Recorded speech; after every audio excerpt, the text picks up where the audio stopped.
Hello everyone, my name is Christian, welcome to my hobby blog. Today is day 23 of Spooktober, and this was probably my favorite movie so far of Spooktober that I hadn't seen yet.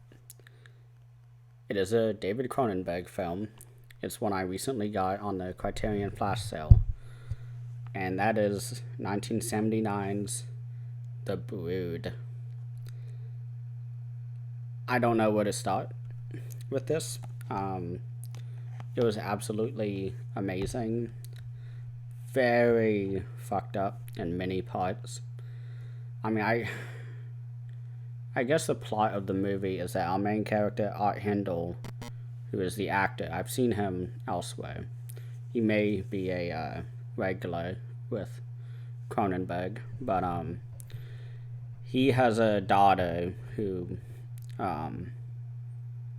well, he has a wife who is in like a weird therapy, like center or something weird, who is the guy who is running the therapy thing. They call it psychomantics or something like that. But either way, his wife is there, and the center is run by Oliver Reed, who was in many different movies throughout his life, the last one being Gladiator, who we all know him pretty well. I really enjoy Oliver Reed's acting credits.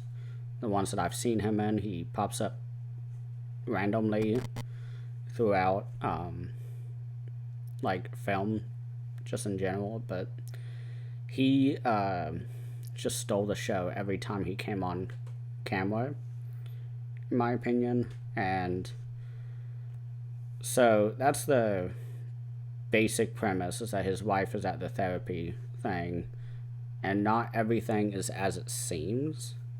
We get an amazing opening scene that kind of reminded me of the Scanners scene that ends with the head explosion, except this time it's Oliver Reed talking with a seemingly disturbed individual, and they go back and forth, and you see all these little like sores all over his body, and I had no idea what was going on in that scene. I thought it was a play or a performance that was being done at this theater. And it's later on we find out that, I don't even want to go into that because that's spoilers. I mean, this is the really good movie to go into blind. It's probably, it's just so disturbing throughout the movie. Our first inciting point of the plot is Art Hindle, our main character, is giving his daughter a bath, and he sees a lot of like wounds on her, like scratches and bruises all over her body. And so he takes her to the hospital and he's like, hey, like, I think my wife did this. And he gets mad at Oliver Reed, and Oliver Reed is like, you can go to court if you want. Like, I'm trying to keep your wife alive and, like, you know, all that. And he's being very vague with what he's doing there. Nobody gets any answers until the last 5 minutes of the movie. And just the slow, steady climb all the way up into the big conclusion of the movie was just phenomenal. This is definitely a movie going to blind. I honestly kind of hate the cover for this because it shows off on the final moments of the movie. It doesn't ruin it in any way, but I was kind of told that from somebody who'd seen this movie a couple years ago. They said the ending is on the cover of the Criterion edition, and it's really not. It's a part of the ending, but it's not the ending. There's a lot more going on that I was just so sickened from the middle all the way until the end, and just kept building until finally I was just like watching the movie. It was just so fucked up. I just really love this. I think this is better than Videodrome or like Scanners. And I'd wager to say that's better than The Dead Zone. This is really, really good. And I'm happy that there's a documentary, but I really wish there was a commentary track with this, because immediately I looked, I was like, I want to watch this again. And I don't think I would ever forget this movie. And again, I've talked about it before, but I cannot wait until the breakdown analysis video that Daisuke Beppu is going to do. Because he's going through the Cronenberg works, and he's going to release Shivers soon, which I saw yesterday for the video. And I can't wait to see what he has to say, because I have been avoiding this movie, not the movie, but anything about the movie. I have been avoiding it all, want to go in as blind as I could, and boy did it really added to the experience, to the discoveries of all the twists.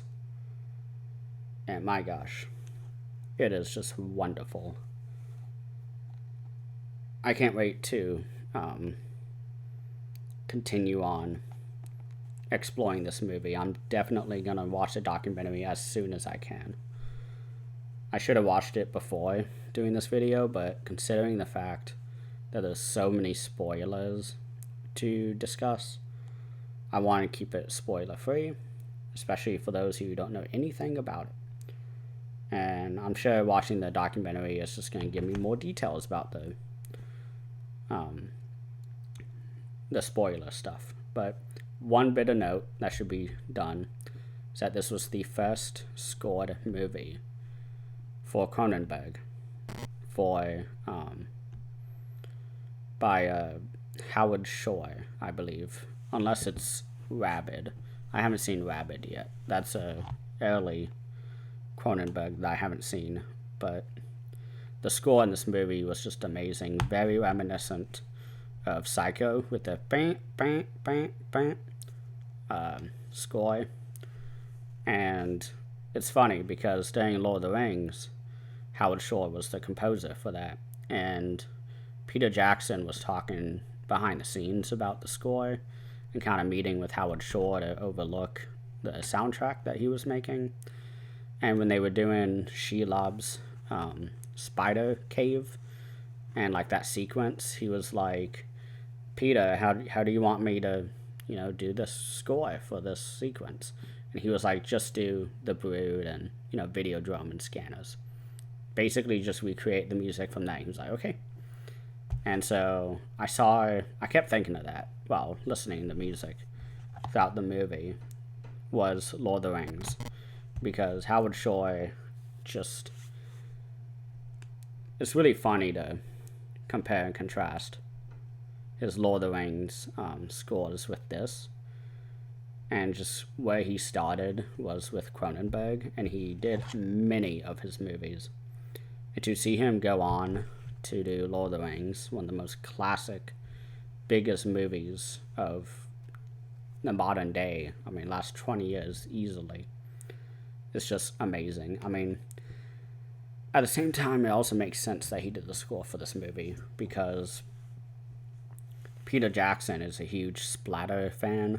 His early films are all very bloody, and just very, lots of splatter going on. And I know he was a huge fan of, or is a huge fan of Cronenberg, so I'm sure he was fanboying out when he was able to get Howard Shore on for Lord of the Rings and later The Hobbit. But my gosh, what a wonderful, wonderful film. I can't wait. I just want everyone to watch this. What a great entry point for Cronenberg. If you're gonna go through his stuff, definitely start with this. But at the same time, I've seen so many Cronenbergs at this point. I have about 8 of his movies now, and I've seen them all, except for this one. And to find a movie by him that I hadn't seen and still be very high quality, it's just so wonderful. It is an early one, so that's when he was at his best. I don't know anything about his later stuff, except that nobody talks about them. They always talk about The Brood, Scanners, Videodrome. So, yeah. I think that's all I have to say without spoiling it. I should do a spoiler section, but there's no point. I think everyone should just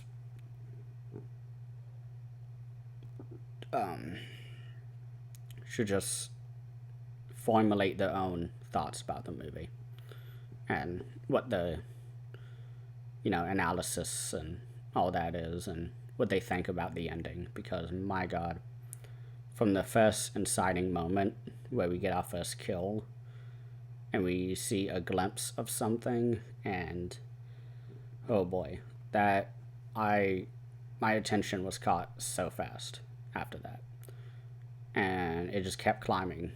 This movie felt like 5 minutes. It's one of those movies, and it's not often that you find those type of movies. Usually looking at your phone, and it's like, okay, like, what time is it? Oh, it's whatever time. But in this movie, I was just watching it. I was not distracted at all.